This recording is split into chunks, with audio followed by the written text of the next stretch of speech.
It could be that they're just not that creative, you know what I mean? They're like, how do we create drama? Well, the last one was barren. That was pretty dramatic. Let's make this one barren too. And then suddenly they do think of a new way. Well, don't make her barren. Give her twins and have them fighting in her womb. That's exciting. Oh yeah, why would they be doing that? Well, the Lord has an answer.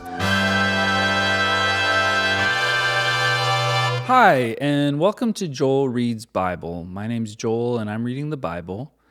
I'm reading it from the very beginning to the very bitter end, and it's going to be bitter. Maybe it won't be that bitter. Maybe it'll be a beautiful story eventually, but so far it's been a rocky ride. I'm doing a chapter per episode. So sometimes they're 10 minutes, sometimes they're half an hour. Our last episode was a long one, so I'm not going to really do much of a recap. Genesis 25. Abraham took another wife. He did cry over Sarah, which is nice, but pretty soon after, he took another wife real quick, whose name was Keturah. She bore him, oh my goodness, this guy's 100 and something years old, and he's still going. She bore him Zimran, Jokshan, Medan, Midian, Ishbak, and Shua. Jokshan was the father of Sheba and Dedan. The descendants of Dedan were the Asherites, the Letushites, and the Leomites. The sons of Midian were Ephath and Epher, Hanok, Abida, and Eldah. All these were descendants of Keturah. Abraham left everything he owned to Isaac. All these other people don't matter. Why are we hearing about them? Like, who gives a crap? Who cares who the Asherites are? Probably will come a time where the Israelites kill them. So, like, what is the big deal? Do we really need to know who their mom was? Abraham left everything he owned to Isaac. But while he was still living, he gave gifts to the sons of his concubines and sent them away from his son Isaac to the land of the east. It's such an interesting, it's like firstborn is all that matters in this culture. And is that right? Is that good? Is that something that we could bring back? Do we want things to be biblical in that sense? Do you want, like, your big, I have an older brother who's the firstborn brother. Would I be like, yeah, great, just let him have all the stuff once mom and dad pass? You know, I'm not that concerned about it, but if that were the case, you know, I feel like in certain families, people might be a little bit miffed by that. But also, everyone else just kind of gets sent away. They're like, I'm not that interested in any sort of relationship with these people. I'll give them gifts. Altogether, Abraham lived 175 years.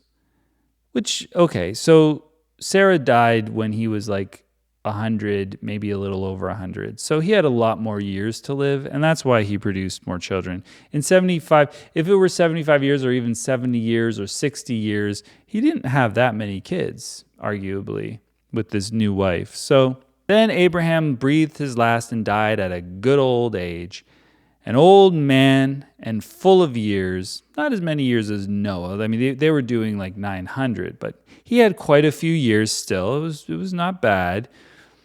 And he was gathered to his people. His sons Isaac and Ishmael buried him in the cave of Machpelah near Mamre in the field of Ephron, son of Zohar, the Hittite. The field that Abraham had bought from the Hittites, that happened earlier. There Abraham was buried with his wife Sarah. After Abraham's death, God blessed his son Isaac, who then lived near Beer Lahai Roi. What is the story of Ishmael's return? Hagar and Ishmael are more or less banished to the desert. Ishmael almost dies. God just barely saves him. Hagar's crying, Ishmael's crying. God's like, don't worry, you'll have a lot of kids. Then Ishmael grows up, he becomes an archer, and he lives in the desert of Paran, and he gets a wife from Egypt.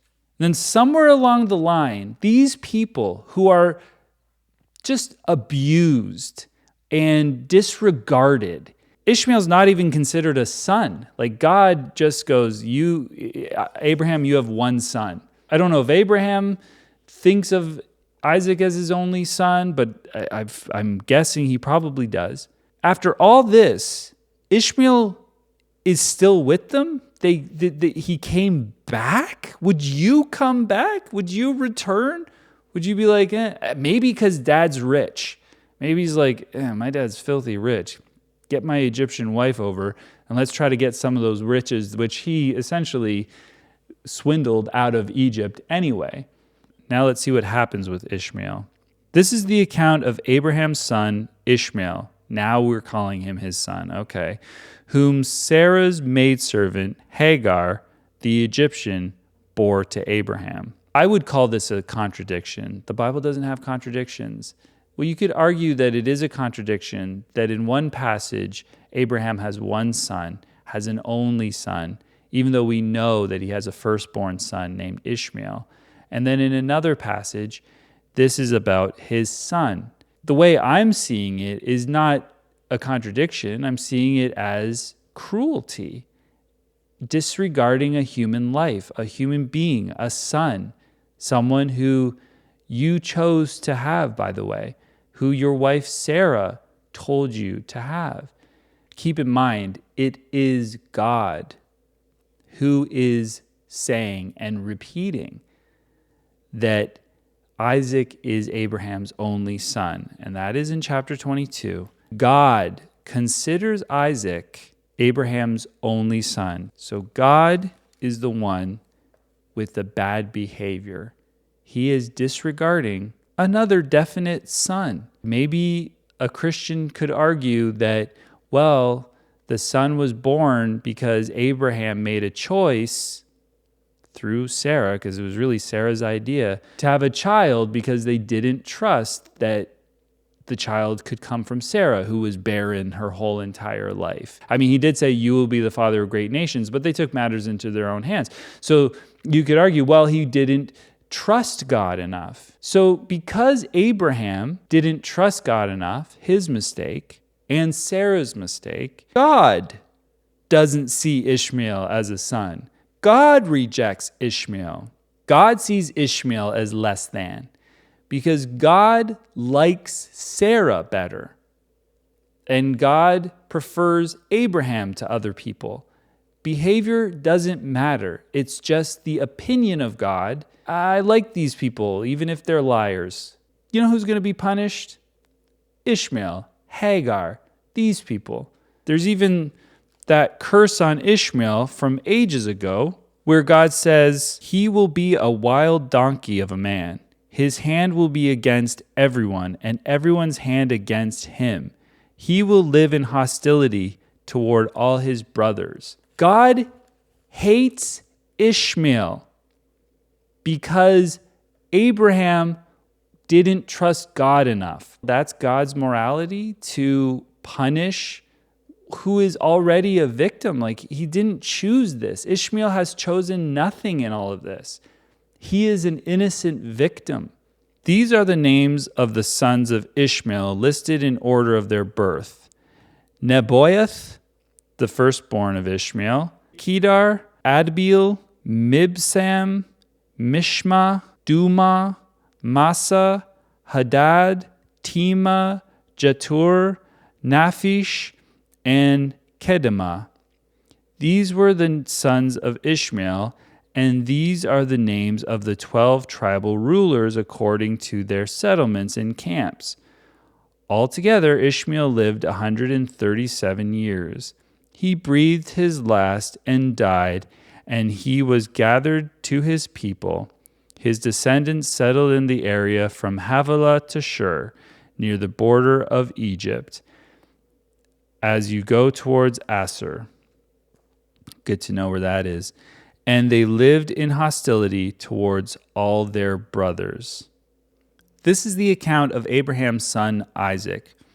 Abraham became the father of Isaac, and Isaac was 40 years old when he married Rebekah, daughter of Bethuel, the Aramean from Paddan Aram, and sister Laban, the Armenian. Okay, Armenians. So these people, they are Hebrews, but they're also Armenians. Armenians are Hebrews. Isaac prayed to the Lord on behalf of his wife because she was barren too. Unbelievable. These guys have bad luck. The Lord answered his prayer, and his wife Rebekah became pregnant. The babies jostled each other within her, and she said, "Why is this happening to me?" So she went to inquire of the Lord. This is interesting that he goes, she's barren. Maybe it was just she was having a hard time conceiving. Maybe she wasn't yet barren. Maybe it just like you had to have sex more than once. I feel like they hated sex back then. They were like, oh man, I have to keep. I'm just joking. They loved it. They were constantly taking concubines and stuff like that. But he was probably like, oh man, why isn't this working? She's like, keep trying. You're barren. Lord, please give me that. Oh, it worked. Okay, great. I think I jumped the gun with the whole barren thing. Also, if this is a cute work of fiction, it could be that they're just not that creative. You know what I mean? They're like, how do we create drama? Well, the last one was barren. That was pretty dramatic. Let's make this one barren too. And then suddenly they do think of a new way. Well, don't make her barren. Give her twins and have them fighting in her womb. That's exciting. Oh yeah, why would they be doing that? Well, the Lord has an answer. The Lord said to her, 2 nations are in your womb, and 2 peoples from within you will be separated. One people will be stronger than the other, and the older will serve the younger. The older firstborn, that's the only one that matters, unless it's from another woman that's not the wife. Like if it's Hagar, we don't care about the firstborn. But firstborns are typically the only one we want to hear from, and everyone else gets sent away. But that's not always true. God sometimes has favorites that are the younger ones. That's what I love about God. He's unpredictable. And I know that a lot of people want him to be consistent. He's not. It just feels a little bit made up as you go along. But let's see what happens. When the time came for her to give birth, there were 2 twin boys in her womb. Well, yeah. The first to come out was red, and his body was like a hairy garment. So they named him Esau. If you have a hairy red kid, what's the name? Esau. That's the first one that comes to mind. I love that when they name people in places, they're like, so they called it this. I'm sure that maybe like the interpretation of the name means red hairy one or something. After this, his brother came out with his hand grasping Esau's heel. It's like, I'm on my way too. Isn't there a problem with like you're getting your head and your arm out of the womb? Like, I don't know if that's actually a good way of. So he was named Jacob. Isaac was 60 years old when Rebekah gave birth to them, which is good. They took 20 years just to get to know each other. They already loved each other because they're romantic. They're the first romantic couple in the Bible. Just enjoyed each other for 20 years. Also, she was barren. She wasn't conceiving. So if you wait 20 years and they're constantly having sex and she's still not conceiving, I can see how you would assume that someone's barren. The boys grew up, and Esau became a skillful hunter, a man of the open country, while Jacob was a quiet man, staying among the tents. Isaac, who had a taste for wild game, loved Esau. He loved him. Finally, there's love for a son. We haven't seen that yet. We've seen, I would gladly kill my son, but we haven't seen a love for a son. But Rebekah loved Jacob. Once when Jacob was cooking some stew, Esau came in from the open country, famished. He said to Jacob, "Quick, let me have some of that red stew. It matches me as a baby. I'm famished." That was why he was also called Edom, because this is great. The Bible, Lord of the Rings, as I've said before, one person can have 18 names. Sometimes, if you get famished, they're going to call you Edom. Jacob replied, "First sell me your birthright." Now, Jacob's wily and conniving. He knows how to barter. "Look, I'm about to die," Esau said. Might be a little dramatic, but what good is a birthright to me?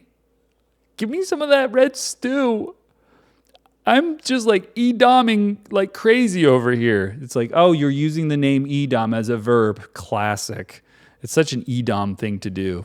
But Jacob said, swear to me first. He's like holding the bowl of red stew. Here, smell it. Smell it. Swear to me first, and then you can have some of this red stew. So he swore an oath to him, selling his birthright to Jacob. I don't know if he put his hand under his thigh or if that just happened one time in the Bible where a hand under the thigh is how people do oaths. But he did the oath. He did the oath. Then Jacob gave Esau some bread and some lentil stew. It was lentil stew? You sold your birthright for lentils? They're awful. Lentils?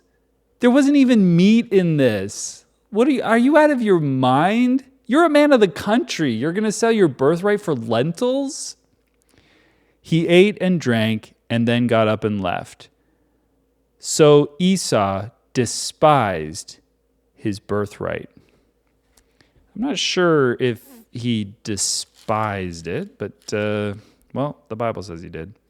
I have a feeling, and you're going to have to subscribe and watch further episodes. I have a feeling that this is going to come back and bite Esau in the butt.